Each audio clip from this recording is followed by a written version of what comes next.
늘 조용하고 적막하기만 하던 삼부자의 집.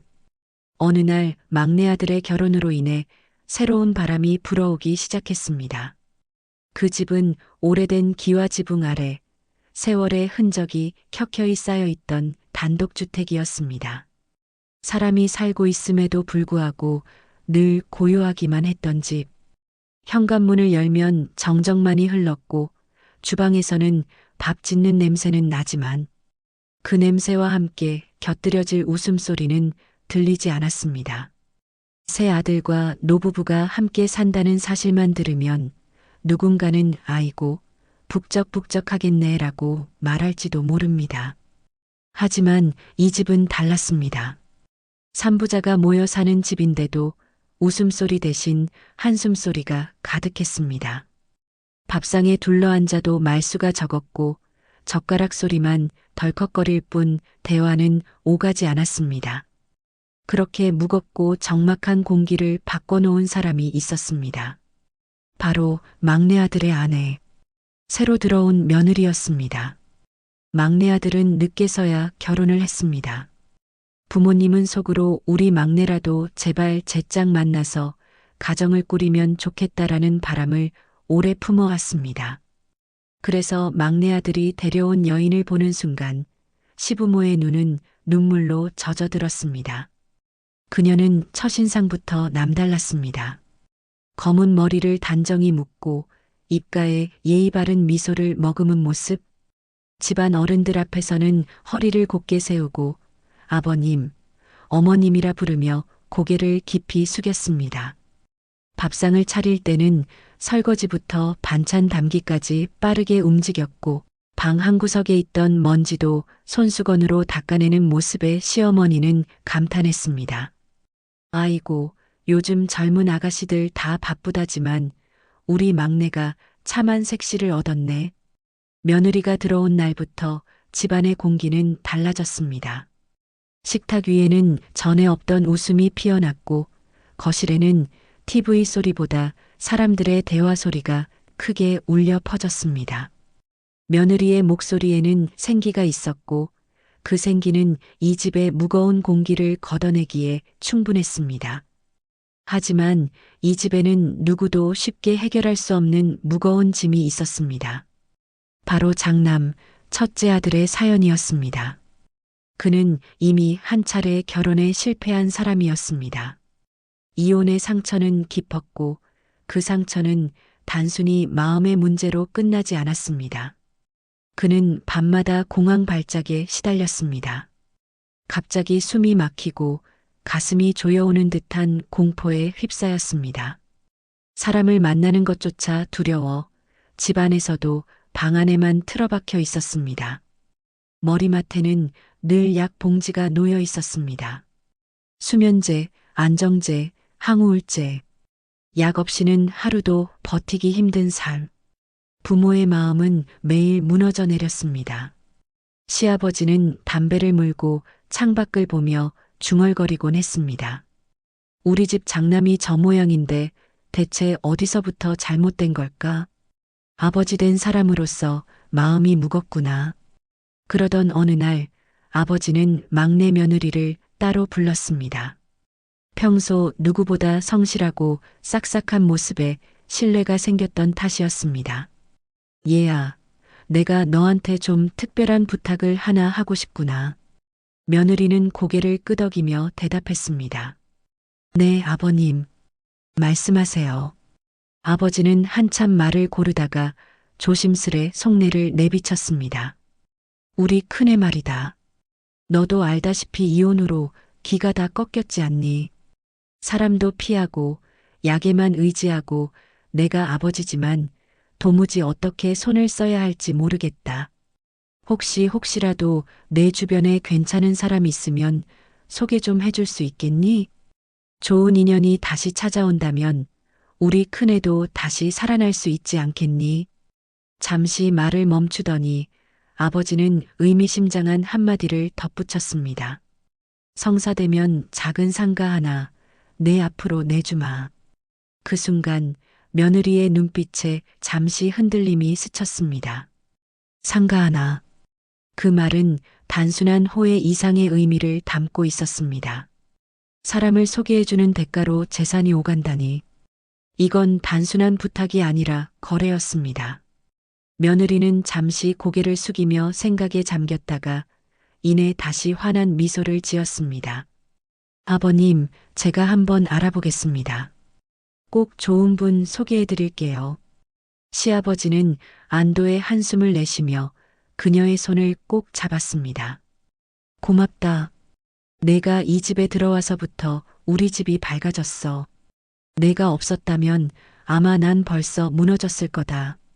겉으로 보기엔 그날도 평온했습니다. 집안은 활기를 띠고 시부모의 얼굴엔 오랜만에 웃음꽃이 피었습니다. 하지만 누구도 알지 못했습니다. 그 순간 벌어진 약속이 훗날 어떤 비극의 불씨가 될지. 며느리의 미소 뒤에는 감춰진 무언가가 있었습니다.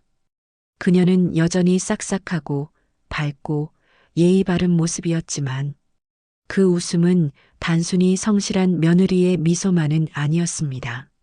상가 하나, 작은 거래의 약속. 그 속에는 보이지 않는 욕망이 서서히 꿈틀거리고 있었습니다. 막내 며느리의 주선으로 첫째 아들에게 다시 기회가 찾아왔습니다. 지쳐있던 그의 삶에 작은 빛이 스며들었습니다. 소개팅 자리. 첫째는 여전히 어색하게 눈을 내리깔고 있었지만 막내 며느리가 힘써 마련해준 자리라는 생각에 마음을 열어보려 했습니다. 그는 떨리는 손을 감추고 조심스레 여자에게 말했습니다. 안녕하세요. 이런 자리는 오랜만이라 좀 서툴 수 있습니다. 놀랍게도 상대 여성은 따뜻하게 웃으며 그의 말을 받아주었습니다. 괜찮아요. 저도 사실 긴장했거든요. 그날 대화는 어색했지만 왠지 모르게 오랜만에 사람 냄새를 느낄 수 있었습니다. 이후 몇 차례 만남을 이어가면서 첫째의 마음은 조금씩 풀렸습니다. 그는 약을 줄여가며 다시 누군가에게 기대어 살아갈 수 있다는 희망을 품게 되었습니다. 얼마 지나지 않아 소식이 들려왔습니다. 첫째의 아내가 임신을 했다는 것입니다. 이 소식은 온 집안을 흥분케 했습니다. 아이고, 드디어 큰애도 새 출발하는구나. 우리 집에도 새 생명이 오는구나. 집안에 웃음이 번지고 시부모는 가슴이 벅차올랐습니다. 그러던 어느 날 아버지가 큰 며느리를 불러 따로 이야기했습니다. 내가 우리 집대를 이어줄 아이를 가진 이상 이제는 내 마음도 너에게 기운다. 경기도에 있는 꼬마 빌딩 있지? 그거 내 앞으로 해주마. 순간 그 말은 번개처럼 둘째 며느리의 귀에 꽂혔습니다. 그녀는 아무렇지 않은 듯 웃었지만 속에서는 알 수 없는 불씨가 치솟았습니다. 둘째 며느리는 늘 참하고 싹싹한 며느리로 인정받아왔습니다. 시부모는 그녀를 칭찬했고 친척들도 막내는 복이 많다라며 부러워했습니다. 하지만 큰 며느리가 빌딩을 받았다는 소식은 그녀의 마음을 찢어 놓았습니다. 내가 이 집에서 얼마나 열심히 했는데 왜 나한테는 작은 상가 하나고 큰 며느리한테는 꼬마 빌딩이지? 그날 이후 그녀는 달라지기 시작했습니다. 남편이 퇴근하면 기다리던 미소 대신 날카로운 말이 튀어나왔습니다. 당신 형수는 빌딩 받았다던데 우리는 왜 상가 하나밖에 없어? 나도 시부모님한테 잘하지 않았어? 내가 이 집을 밝게 만든 건데 왜 차별받아야 해? 남편은 처음에는 달래려 했습니다. 여보, 아버지 뜻이 있으시겠지. 우리한테도 기회가 올 거야. 그러나 그녀의 눈빛은 이미 차갑게 식어 있었습니다. 시간이 흐르면서 둘째 며느리의 불만은 행동으로 나타나기 시작했습니다. 밤이면 혼자 술을 들이켰습니다. 거실 탁자 위에는 빈 소주병이 굴러다녔고 그녀는 눈을 충혈시킨 채 남편에게 쏘아붙였습니다. 나는 뭐야? 난 그냥 이용당한 거야? 소개팅 시켜주고 상가 하나 던져주고 끝이야? 형수는 빌딩인데 나는 고작 상가라니.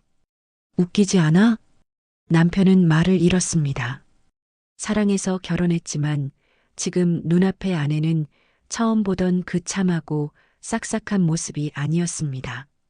그리고 어느 날 더 큰 충격이 닥쳐왔습니다.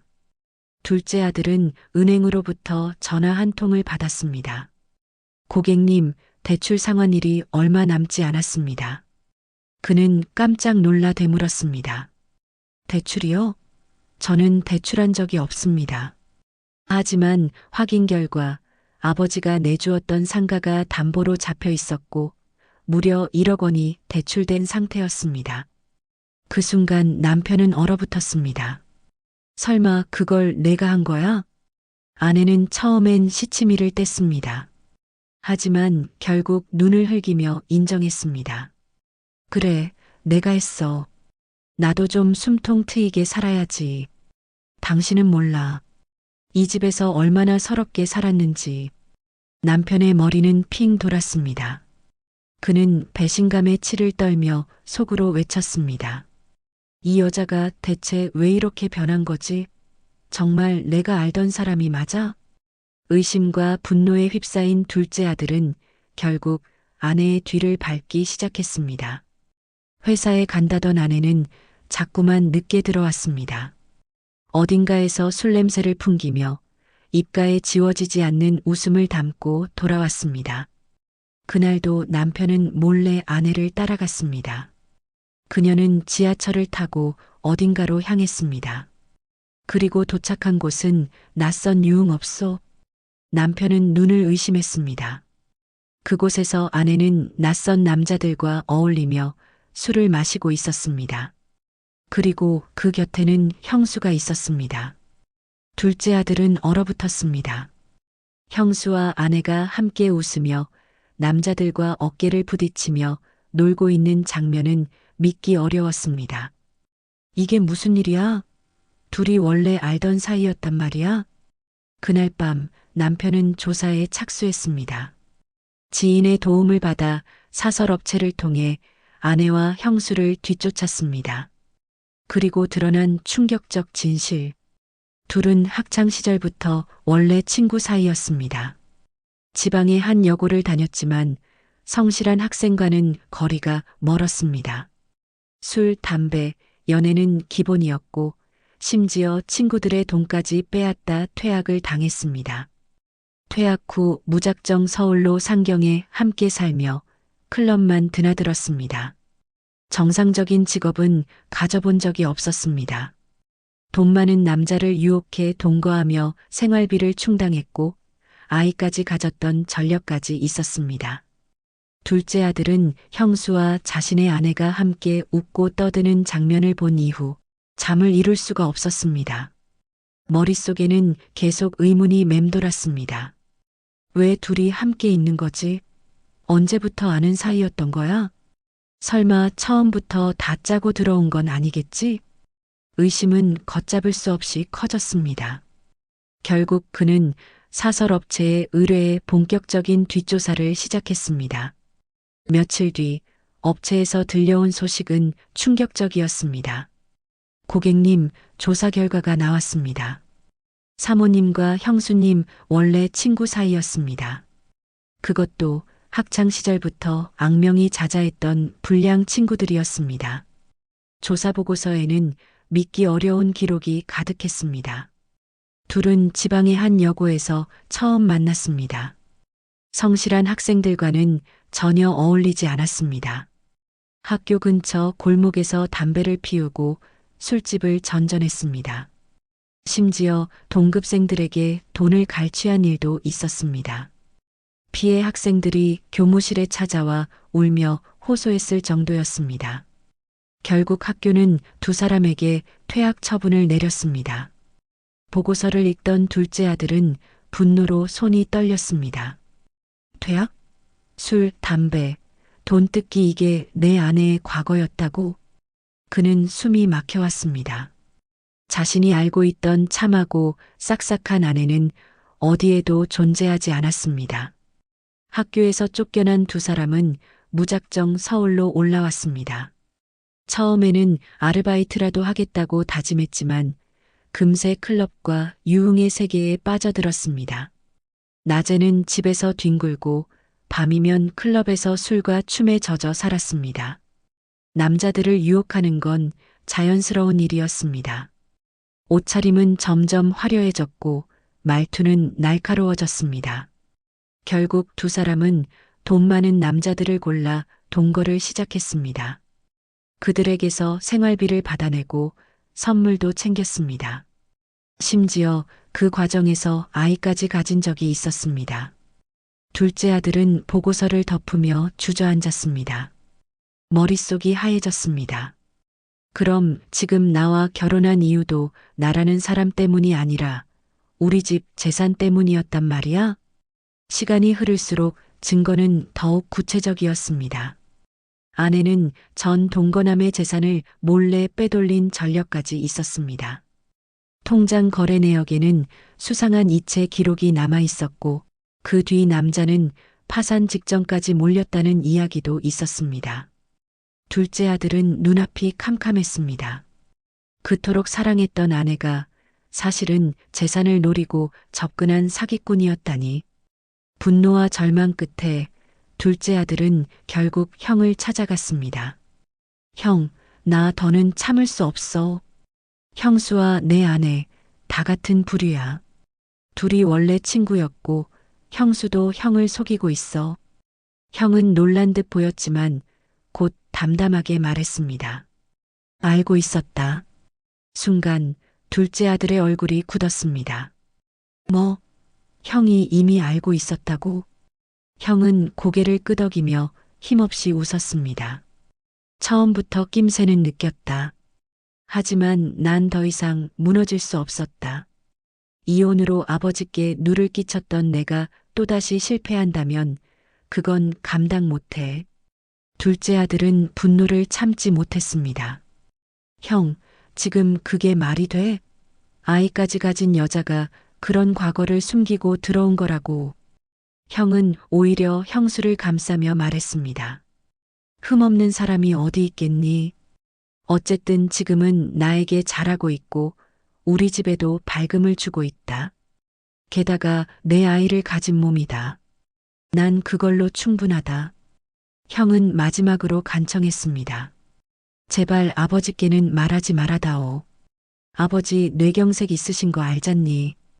이 사실이 알려지면 아버지는 충격을 못 버티실 거야. 부탁이다, 동생아. 그냥 비밀로 해다오. 둘째 아들은 굳은 얼굴로 형을 바라봤습니다. 가슴속에서는 분노와 안타까움이 뒤섞였습니다.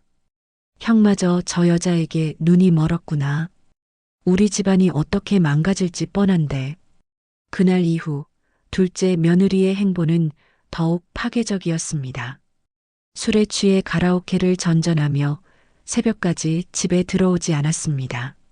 남편이 추궁하면 오히려 비웃듯 말했습니다. 당신도 알잖아. 아버님, 형수 감싸고 계시잖아. 나라고 왜 다르겠어? 나도 내 목 받아야지. 그녀의 눈빛에는 이제 사랑의 흔적조차 없었습니다. 남편은 비통한 마음으로 아내를 바라봤습니다. 그녀는 이제 더 이상 자신이 사랑했던 아내가 아니었습니다. 둘째 아들은 이미 마음을 굳혔습니다. 더는 이 결혼 생활을 이어갈 수 없다고 판단했습니다. 그녀에게 단호히 말했습니다. 이제 그만하자. 우리 이혼하자. 그러나 아내는 눈 하나 깜짝하지 않았습니다. 오히려 냉소적인 웃음을 지으며 되받아쳤습니다. 이혼? 당신이 이혼한다고 하면 아버님께 내가 무슨 얘기를 할지 궁금하지 않아? 둘째 아들의 얼굴이 굳어졌습니다. 아내는 계속 말을 이어갔습니다. 아버님 뇌경색 있으신 거 알잖아. 만약 우리 둘 다 이혼한다고 해봐. 큰 며느리도 나도. 아버님 심장은 그 충격 못 버티실 거야. 그 말은 단순한 협박이 아니었습니다. 가정의 약점을 정확히 찌른 잔혹한 말이었습니다. 아내는 잔을 비우고 다시 따르며 차갑게 웃었습니다. 아주버님은 이번에 또 이혼하시면 다신 결혼 못할 걸? 알잖아. 남들은 다 쳐다보지도 않겠지. 그런데 내가 입 다물어주면 아주버님 체면도 지켜지고 아버님 충격도 줄일 수 있지. 둘째 아들은 분노로 주먹을 움켜쥐었습니다. 하지만 아내의 입에서 나온 다음 말은 더욱 충격적이었습니다. 대신 조건이 있어. 나도 큰 며느리처럼 받아야지. 꼬마 빌딩은 형수한테 갔으니 나는 현금으로 아니면 다른 재산으로 내 명의로 재산만 많이 빼주면 돼. 그러면 나 이제부터는 노는 거 다 정리하고 가정에만 충실할게. 둘째 아들의 눈에는 눈물이 맺혔습니다. 넌 애초에 날 사랑한 적이 없었던 거구나. 아내는 비웃듯 대답했습니다. 사랑? 지금 세상에 사랑이 밥 먹여주니? 나는 현실적으로 산 거야. 멍청한 당신 같은 남자 옆에 있으니까 상가도 받고 이렇게 살고 있는 거지. 그 말은 단검처럼 남편의 가슴을 찔렀습니다. 그는 더는 참을 수 없었습니다. 넌 내 아내가 아니야. 우리 집안에 기생하는 독사일 뿐이야. 그의 외침에도 불구하고 상황은 나아지지 않았습니다. 형은 여전히 형수를 감싸며 이미 알고 있었다고 말했습니다. 아버지는 아들의 변화와 집안의 이상한 기류를 눈치채면서도 병든 몸 때문에 직접 나서지 못했습니다. 시어머니는 매일 눈물만 훔쳤습니다. 그리고 두 며느리는 집안의 균열을 더욱 벌려놓았습니다. 겉으로는 착한 척, 효부인 척했지만 뒤에서는 유흥업소와 술집을 드나들며 방탕한 생활을 이어갔습니다. 둘째 아들은 매일같이 무너져 내렸습니다. 가정을 지키고 싶었지만 이미 모든 것은 손을 떠나 있었습니다. 결국 그는 다시 형을 찾아갔습니다. 형, 이제라도 아버지께 말해야 해. 더 늦기 전에.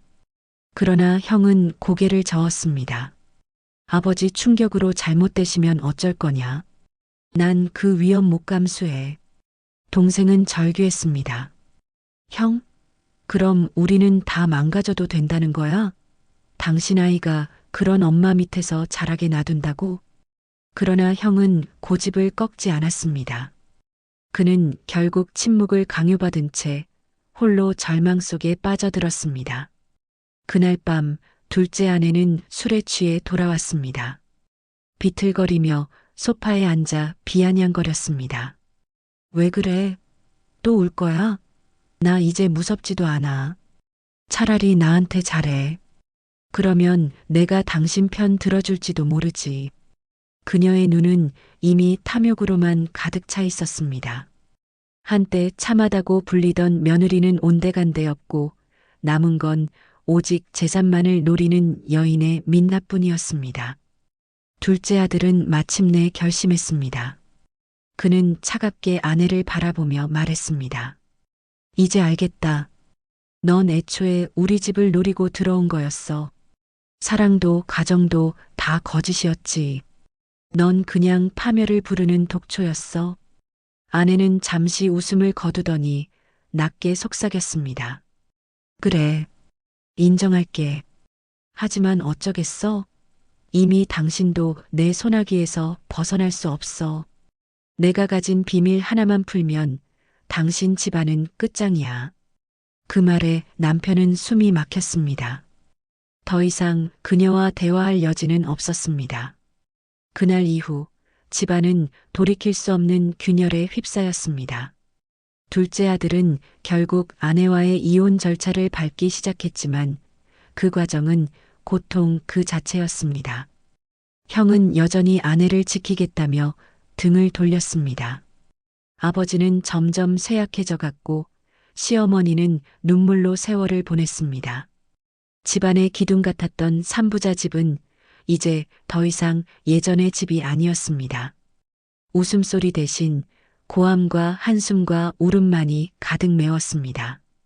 여러분, 사람은 겉모습만 보고 쉽게 믿어서는 안 됩니다. 아무리 참하고 싹싹해 보여도 그 속에 어떤 마음을 품고 있는지는 아무도 모르는 법이지요. 결국 욕심과 거짓으로 세운 가정은 모래성처럼 무너지고 맙니다. 하지만 이 이야기는 결코 남의 집 이야기만은 아닐 겁니다. 우리 주변 가까운 곳에서도 언제든 벌어질 수 있는 일이지요. 여러분, 인생에서 가장 지켜야 할 것은 돈도 아니고 겉모습도 아닙니다. 진심과 신뢰, 바로 그것이 가정을 지키는 힘이 아닐까요? 오늘 이야기를 끝까지 들어주셔서 감사합니다. 다음 시간에는 또 다른 충격과 교훈 가득한 이야기로 찾아뵙겠습니다. 늘 건강하시고 늘 지혜로운 선택으로 삶을 지켜가시길 바랍니다.